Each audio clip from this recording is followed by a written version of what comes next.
Hey, FlimsyLunchTray here, and welcome to World of Warships in our Saturday edition video. As today we are going to be looking at the Tier 9 German battleship, battle cruiser, the Prinz Rupprecht. So, as customary, let's look at her armor, but also let's talk about the type of ship that the Prinz Rupprecht is. So we know it's a battleship, right? But is it a sniper battleship? Is it a mid-range battleship? Or is it more of a brawling battleship? And I think you know the answer already, but the Prinz Rupprecht is indeed a brawling battleship. You could play her at the medium range too, and when I think mid-range, maybe it's like that 12 to 15 kilometer window. But this Prinz Rupprecht will shine when you are able to position her and get her into a place of 12 kilometers and beneath. With that out of the way, let's talk about the armor. So I talked a little bit about this in yesterday's video. He has the 27mm forend and also the aft end plating, and then you get this 100mm on the rear there, and then on the front 30mm. So this means bow on, you will definitely eat 406mm guns, so just go right through. You can get full pins on you. That's the same case for the upper part. This very rear section of the aft end plating, but the 100mm here, it's going to help prevent that. So Prinz Rupprecht is kind of maybe somewhat ideal for more of a kiting position, just because of this additional stronger armor in the rear. But in terms of her plating throughout the ship, you have 32mm on the deck in the mid. It's still going to be 27mm on the top, but I mean, you can see that you have a large 27mm nose, but a very short 27mm aft end. So that's kind of why, to me, even when I've played the Prinz Heinrich, I've played the Zeiten, or it just feels like these ships really shine when you're able to get them in a kiting position when you have enemy ships pushing in on you. And here is a very obvious reason, just because of the armor you have. So if we start stripping away the armor, you can see we do not have anything like a turtleback armor scheme here. So when we take off that next layer, you can see that our citadel, it's protected by a torpedo bulkhead, is just above waterline, just above. So that's nice. I mean, you can see it's going to extend, of course, all the way to the front main turret, to the rear main turret. But it's nice. It's not too bad. It's not like ridiculously high. And I'd like to think Wargaming kind of put the Citadel lower just because this ship has a low health pool, 63,900. It's like the second lowest or lowest at 2.9. And so they kind of gave some grace there in putting that Citadel a little lower. Maybe. That's what I like to think. Just because you eat a lot of damage with the Prinz Rupprecht in a sustained fight. Also, I did want to talk about the guns real quick, so we'll just go ahead and add all the armor back. But when we look at the armor, there's a lot of different plating going on here. So you see 380 here, 330 on the top, 330 here, 200 here, 200 here, and 150 on the top. And in the back of the turret, you're going to find 350. So it's actually stronger on the back of the turret than it is, than this front top here. So I will be talking about taking some skills or upgrades to help with that. So it's just a good idea to know. So if your turrets get knocked out regularly or something, you're just kind of aware of why that might be when you look at this armor scheme, because it's kind of different than your standard turret. There's a lot of different plates going on here. So with that out of the way, let's go ahead and talk about the modules. So there's no upgrades to the guns. We have reload time right now of 30 seconds, 180-degree turn time of 30 seconds. Maximum HE shell damage, 4,800. AP shell damage, 11,500. So again, these are 406mm guns. So that is nice. Happy that they're not like 380s or something like that. And you know, when you only have 8 guns in total, it's good that they have a decent sized caliber. In terms of the hull, you're going to go from a hull A to a hull B. You are going to be improving your survivability, your torpedoes damage. Your A defense is going to go up slightly, and your maneuverability is going to go up slightly. So we go from 59,200 hit points to 63,900 hit points. So the hull is what I'm always going to recommend typically that you first go for. If you just got this ship, because you want that additional survivability, because otherwise your health pool is really low, where you're combating with the tier 7 Sinep, the Russian battleship that still has more health than you with the B-hull. Torpedoes, you have reload time of 140 seconds. They have a really good range of 12 kilometers, 16,533 damage, and they are slow. These are not fast torpedoes. They're 50 knots. So in terms of the range and the number of torpedoes, because you get 16 torpedoes in total, 8 per side. So we can just kind of see that they're exposed on the side of the ship here. So often they're going to get knocked out. So there's going to be some things like preventive maintenance you're going to want to take to help keep them in action when you have people targeting your superstructure. But you make some destroyers jealous in how many torpedoes you actually get to have on this battleship. In terms of the gunfire control system, your stock range is 17.1 kilometers. Upgraded, you are 18.8, which is good. You lose pin at range with these guns. And they don't have necessarily probably the best pin to begin with. Something like an Iowa is going to outshine the Prinz Rupprecht in terms of accuracy and the penetration value. So you don't play this ship for the main battery. You play it for the secondaries, the brawling, and getting in close and utilizing your torpedoes. So those ships just have completely different play styles. So don't expect a lot from your guns on the Prinz Rupprecht. Your propulsion is 32 knots. If we use the Serum Mike flag, we can get that up to 33.6 knots. So she has really good speed for a tier 9 battleship. It allows you to draw in close, or if you need to be able to disengage. And you can even make that faster if you use a skill like Brisk when you're not detected. So let's go and talk about the upgrades, and I'll show you what I have. So first off, I'm really going to recommend, well, there's 2 ways you could go here. Right now, I've been running the main armaments modification 1. The risk of your main battery and your torpedo tubes becoming incapacitated is negative 20%. Your main battery and torpedo tube survivability goes up by plus 50%. Your main battery and torpedo tube repair time goes down negative 20%. So I've taken this with more the mindset that I really want to help the survivability and of my main battery guns, but also especially my torpedoes, which are kind of, your torpedoes are a trump card when you get in really close with enemy ships. So that's why I prefer the main armaments modification 1. The second one you'd want to take would be the auxiliary armaments modification 1 to increase your secondary battery survivability plus 100%. Also increase the survivability of your AA, which your AA is not fantastic. But if you really are more conscious about trying to keep your secondary guns in action, you can take this skill. I think if I said this unbiasedly, they're probably both on par. Like in my mind, they compete for each other. But I have just had my torpedoes knocked out a lot, and I still get them knocked out a decent amount of times, even though I have main armaments modification 1.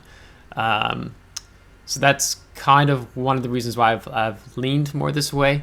You can install a mod from the World of Warships official ModStation that shows you the survivability of your secondary guns, and like I have that on the left side of my screen down here if you watched yesterday's video. Pretty sure that was there. They had some issues with the mods, now they're back up. And I get to monitor how my secondaries are doing. So if I feel like I'm losing them a lot, then I'd probably say, let's go ahead and switch to the secondary. Let's just switch over to the auxiliary armaments modification 1. Otherwise, I'm just going to say take main armaments modification 1. You don't need to take magazine modification, which reduces the risk of your ship's magazine detonating by negative 7%. Because if you're playing randoms, you're playing ranked, playing clan battles, just take the Juliet Charlie combat signal, which completely eliminates the risk of your ship's magazine detonating. And when you're brawling, trust me, you're going to want that.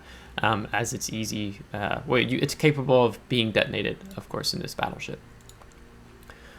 For the second slot, I have, if you don't have the coal, you don't want to utilize the coal, what I'm going to tell you to take is the damage control system modification. It reduces the risk of catching fire, negative 5%, risk of flooding, negative 3%.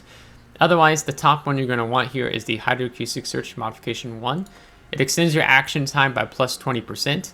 I would have used this coupon or purchase this when I first started playing the ship, but I used the coupon for another ship. Then I ended up using the newest one for getting this for the Schlieffen. But you can get it for 17,000 coal with the coupon, which right now it's on cooldown. I think it comes up, it's like 12,000 something coal, 12,500 maybe, something like that. So definitely always try to utilize purchasing these upgrades with the coupon. So that's what I definitely recommend taking first and foremost. Our hydroacoustic search action time right now is 110 seconds. We can buff that up with the Sierra Bravo the combat signal, which adds 10%. So that takes us up to 121 seconds. So I'd also run that in connection with the hydroacoustic search modification 1. Otherwise, just reduce the chances of your fire and flooding is what I would recommend. I haven't had an issue with my engine or steering gears being knocked out thus far in playing the Prinz Rupprecht. For the third slot, this is a brawling battleship. You have to understand that. You have to embrace that. Have fun with it. Take the secondary battery modification 1. This extends your secondary battery firing range by plus 20%. The maximum secondary battery shell dispersion, negative 20%. Okay, so that's what you want to build into, because this ship has some amazing secondaries. And when you go full secondaries, also with IFHE, which we'll talk about, you can do some amazing damage and amazing output of firepower with your secondary guns alone. If you're going to ask me if I was going to recommend something else, aiming systems modification 1 would be the second choice, just because of the getting a tighter main battery shell dispersion, but I'm going to really encourage you not to do that. Just do secondary battery modification. It's fun and very good for this ship. The fourth slot, there's some different things I've been testing out. I'm testing some things out with Schlieffen, and I'm probably going to test around on the public test server this weekend. Right now, I take the damage control system modification 2. The fire extinguishing time is negative 15%. Your flooding recovery time is negative 15%. And the experimentation that I have been thinking about is the propulsion modification 1 for this ship. And so far I've liked having this on Schlieffen. The reason why perhaps one would lean towards taking propulsion modification 1 versus damage control system modification 2 on this line is the fact that you have the fast damage control team. It has an action time of 10 seconds and reload time of 40 seconds. So it has a very short cooldown time, and you can pop your next one. Normally, you're trying to do this if you're flooded or you have a double fire set on you, or maybe you need to get some modules back online. So it's kind of this struggle in my mind per se of, am I going to just keep letting these fires burn for full duration when I already have the damage control teams and I have the repair parties? So I'm testing out with Schlieffen right now. I'm running propulsion modification 1. And I haven't landed on a decision yet, because I just know both of these are good. I mean, I typically run these on cruisers and destroyers. I run this on. I don't tend to run this upgrade on battleships, but this is kind of this fast battleship battle cruiser line. If you need to, I don't know. It's just something I'm testing out. Maybe propulsion to when you have hydroacoustic search to help you avoid some torpedoes if you're going slow, you're sitting still. So I'm testing it out. But I have the damage control system modification 2 just to help with the survivability, because your survivability is already so low. So in my mind, the safe choice in my mind is I want to lean towards that, because it's a safe choice. It's not a bad choice, because I want to be able to do what I can to live longer. Otherwise, propulsion modification 1 might actually be a close second, but maybe I'll let you know when I'm done playing more so with the Schlieffen and I kind of land on my own thoughts. For the fifth slot, you're definitely going to be wanting to take the concealment system modification 1. Your ship's detectability range, negative 10%. Squadron detectability range, negative 10%. Dispersion of shells fired by enemies attacking your ship, plus 5%. So right now, our detectability sits at 13.6, and we can get this down even lower with the commander. So we'll talk about that here shortly. And detectability after firing main guns in smoke is 15 kilometers. So I've actually fired several times with this ship in smoke and not been detected, which is kind of, it's funny to me. So it gets decent smoke fire penalty compared to other battleships at tier 9. So keep that in mind. You could also go for a torpedo vigilance build. I'm not gonna recommend that because the concealment, when you go full concealment, is just so good. But it is a choice to keep in mind if you're wanting to extend your torpedo acquisition range. The 6 slot, normally what you might see a lot of players on a battleship do when they have the 6 slot available once you get up to tier 9 is go for something like the main battery modification 3. Main battery reload time, -10%. Main battery traverse speed, -13%. So then our guns would be firing probably every 27 seconds. But I have thrown caution to the wind. I have gone for the auxiliary armaments modification 2. So there's several things that happen here. The primary thing is your secondary battery reload time is -20%. So when I look at the secondary reload time of these 105s, it's 2.7 seconds. For the larger 150s, it's 6 seconds. Okay, so without that, it's even lower or a higher reload time. A longer reload time is what I mean to say. So I want the maximum, what I can get out of the secondaries. Because with the IFHE, when you're pinning 32mm, right now you can see it's 26mm because with the free redistributing your commander skills, I just went ahead and clicked reset so we could walk through things together. But you can pin 32mm with the reload time of these guns every 2.7 seconds. So that's pretty daggone dangerous, and you just chew up destroyers that get caught too close to you. I've gone for that to just drastically reduce that reload time. You also get the buff of the AA. So you saw yesterday, I think by the time the Lexington dropped the dive bombers on us, we actually shot down 4 of his planes, and I'm pretty sure that was mostly due to the flak clouds. So when we look at this, our continuous AA damage, wrong one, goes up plus 15%. So now we're sitting at 365. Our damage from AA shell explosions goes up to 1,690. And then number of explosions produced by AA defense levels when defensive AA fire for consumables active +2, but we don't get defensive AA on the Prinz Rupprecht or on this line at all. So we've got this side benefit of some additional AA damage. So it helps you out with those tier 8 carriers. With tier 10 carriers, you're still just going to get crapped on, and hopefully you don't come across super carriers, but that's the case here. Now, in terms of the armament, we already talked a little bit about the HEAP performance.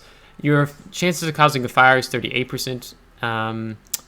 And then your shell velocity for both is 810 meters a second. So good stuff. Torpedoes, we did discuss that already. And you do get depth charges. I had a video where I also had to deal with the sub. And it went decently well. The hydroacoustic search really helped us out.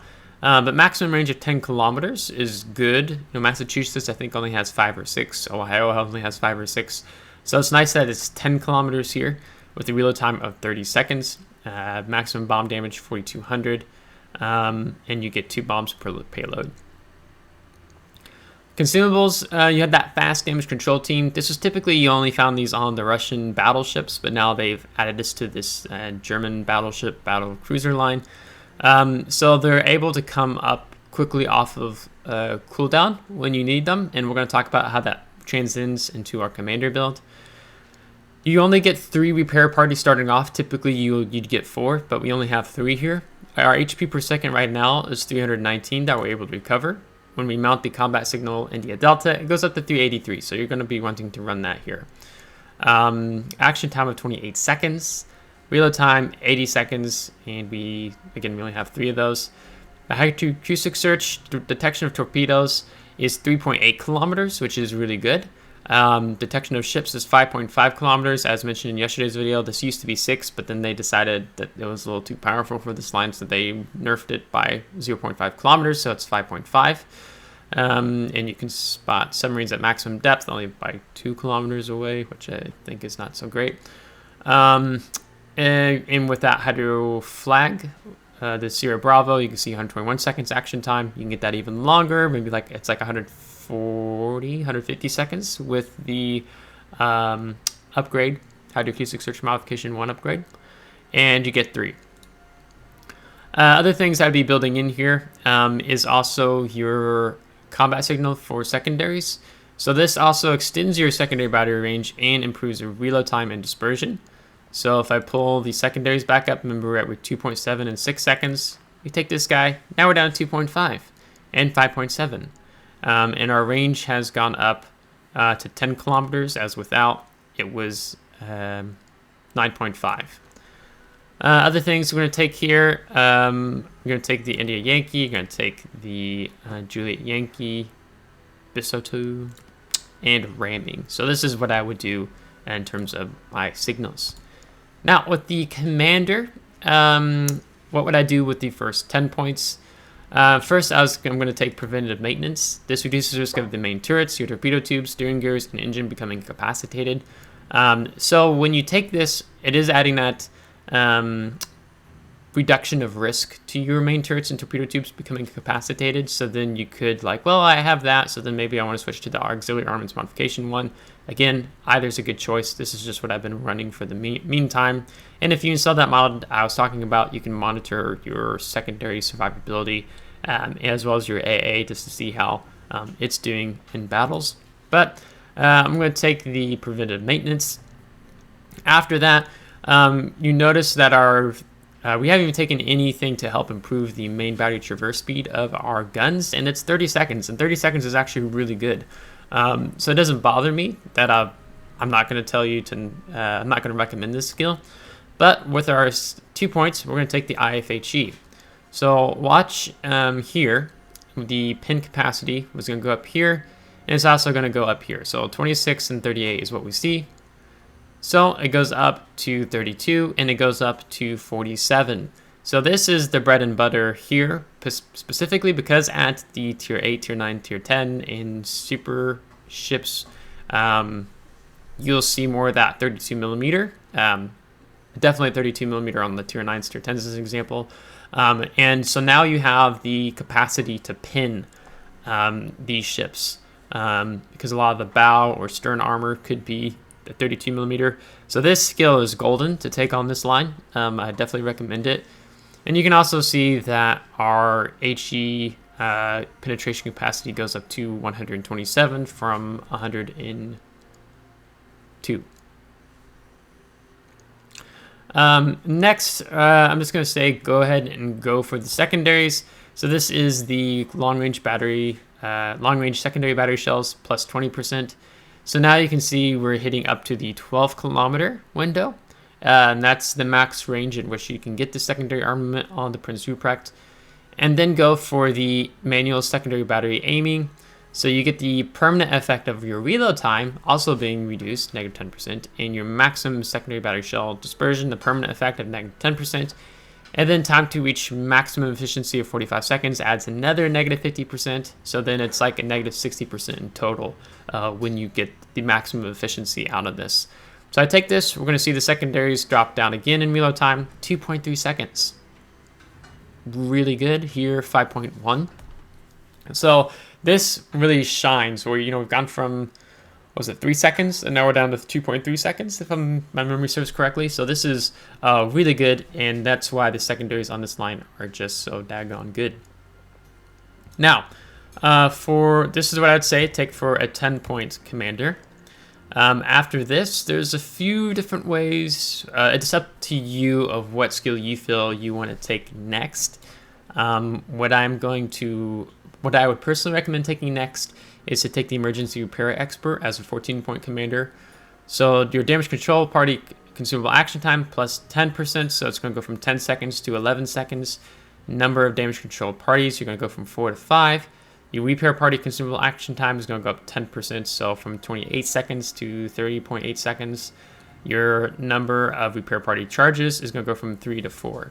So this is what I'd recommend taking next with a 14-point commander. And then you can see I'm at a 17-point commander right now, so it means I only have 3 more points available. And the build I was running was I had Adrenaline Rush as my next skill. So as you lose health, your main battery guns are going to be reloading faster, your torpedoes are going to be reloading faster, your airstrike depth charge is going to reload faster, your secondary battery reload time is going to be even lower than what it already is, and your continuous AA damage gets a slight buff going up. So that's what I ran. That's what you saw in yesterday's video for the 17-point build.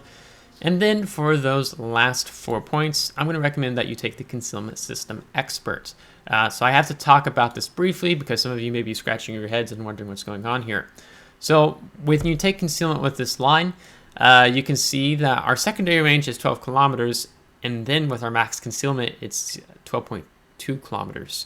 So it means that basically as soon as a ship sees you, your secondaries are actually just firing because of that window being so short. So that really makes you deadly because you have such good concealment. Among the best at tier 9. So it'd be a shame not to build into that concealment for that reason. Your detectability range by air also drops here, 9.5 kilometer. So I'm going to recommend you take this. Now you may be wondering, because often the fire prevention expert skill gets talked about, running this as a must on battleships as an example. And what this does is it reduces your risk of catching fire by -10%, and the maximum number of fires you can have drops from 4 to 1. So what fire prevention does, for those of you who may be newer or not so sure, right now there'd be 4 fires that could be set on the Prinz Rupprecht, 1 on the bow, 1 on the stern, 1 on the rear part of superstructure, and 1 on the forward part of superstructure. Fire prevention, -10% chance of getting caught on fire, a risk of getting caught on fire. What it does is it takes those 4 fires, and you can only have a max of 3 fires. So you can only have 1 fire set on your superstructure rather than 2. So that means you're taking less damage. Now the reason why you will see not only myself, but even other people who talk about the ship, why they don't recommend picking up the fire prevention expert, ties in more particularly with the fast damage control team. Because when you're in this brawling action, if you get multiple fires set on you, you can just go ahead and utilize the fast damage control team, and it will have an action time of 11 seconds with this build, and it'll be back up in 40 seconds. So if you get caught on double fire again, you just simply press the R key that I have this bound to, and you have the fires or floods, whatever it is, already taken care of. And so that's why we want to be able to take the emergency repair expert, because we want the additional damage, fast damage control team, and we want that additional heal. And if you're taking a lot of heat and you need time to heal up, when you have the concealment system expert, because you sit at 12.2 kilometers by sea, you can go dark relatively easily compared to a lot of other tier 9 battleships. And then you just go dark, you can heal up and re-engage the battle, or you go dark, go behind an island, whatever that is. And that's what really helps here. Because you're so potent when you build into your concealment on this line. I mean, you can just see that rating jump up to 52. And then you tie in with the secondaries, you tie in with the IFHE skill. You just get some really stoked things happening here. Now, one of the other things some people will talk about taking, you'll see, is to take the brisk. So your ship speed goes up by plus 10%. So right now our speed is 33.6 knots. So when we check that out, that means we're pushing up over 36 knots, which is pretty deadly in terms of being able to close the distance, moving close against enemy ships. So you could take this, but it means giving up something else. It would mean giving up something like Adrenaline Rush. Because the reality is we still want to pick up this skill, but we want to we'd have to cough up Adrenaline Rush at that point, and then you'd have 1 point remaining. And then maybe you take something like Emergency Repair Specialist, where you have your heal and you have your damage control team coming back off cooldown that much quicker. But the Adrenaline Rush, when you have that, it makes it so potent with your secondaries. So that's why I recommend this build first and foremost over any of the other builds that you could do with Prinz Rupprecht. Some people are like, nah, I want to get within secondary range already, so I want to take something like close quarters combat. So this means your main battery reload time is reduced by -10% when you get within the secondary firing range of an enemy ship. I call this build for brawling battleships the aggressive brawling build. And again, typically you wouldn't have IFHE, you'd have something like Grease the Gears. And that's a super aggro brawling battleship build. But for myself, this just shines so much. I've had friends who already have the Prinz Rupprecht and Schlieffen even before I acquired these two battleships, and they just talk about how the concealment is just so good when you run it on this line. So that's going to wrap up this video today. So if you appreciate these upgrade and commander build videos, please let me know in the comments. You can also do so by giving the video a like or a dislike if you didn't like the video. You can also subscribe. And if you're not subscribed, I encourage you, because I try to do helpful content for those of you who follow along with this World of Warships content. So until next time, take care.